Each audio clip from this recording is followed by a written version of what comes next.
তো বন্ধুরা আজ কিন্তু চলে এসেছি শান্তিপুরে সে ভাইরাল জনিদার কাছে। জনিদা কেমন আছো? খুব ভালো আছি। আচ্ছা আচ্ছা আচ্ছা জনিদা, এখন কি এটা তুমি কচুরি বেলা চলছে নাকি? 1 টাকায় অমৃত। 1 টাকায় অমৃত? হ্যাঁ। বাহ। তো জনিদা সবকিছুর দাম তো ধরো চেঞ্জ হয়ে গেছে, সবকিছুই চেঞ্জ হয়ে গেছে, তেল থেকে শুরু করে গ্যাস এভরিথিং। তো সেখানে তোমার কচুরির দামটা আমি ভেবেছিলাম যে চেঞ্জ হয়ে গেছে হয়তো, কিন্তু দেখছি এখনো 1 টাকা রয়েছে। মানে এই দুনিয়ায় সবকিছুই পাল্টে গেল, আমি পাল্টালাম না। আচ্ছা, মানে তুমি এখনো সে আগের মতনই রয়ে গেলে এবং এর মধ্যেই আছি।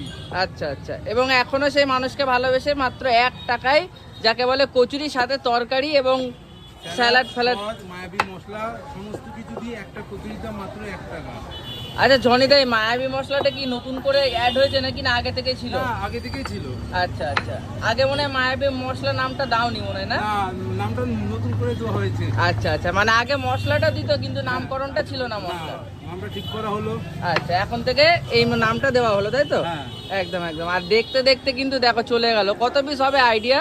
65, 65, মানে কখনো 65, কখনো 70, কখনো 80, যেরকম আর কি হয়। 100, 100 চলে যায়? 100-র উপরেও যায়। বাপ রে বাপ, মানে 100টা মানে ভাজতে অসুবিধা হয় না কোনো? না না, সব ঠিকঠাকই ভাজা হয়। একদম একদম। মাত্র 1 টাকায় কচুরি, বাহ। তোমার হলো 50 আর 30, 80।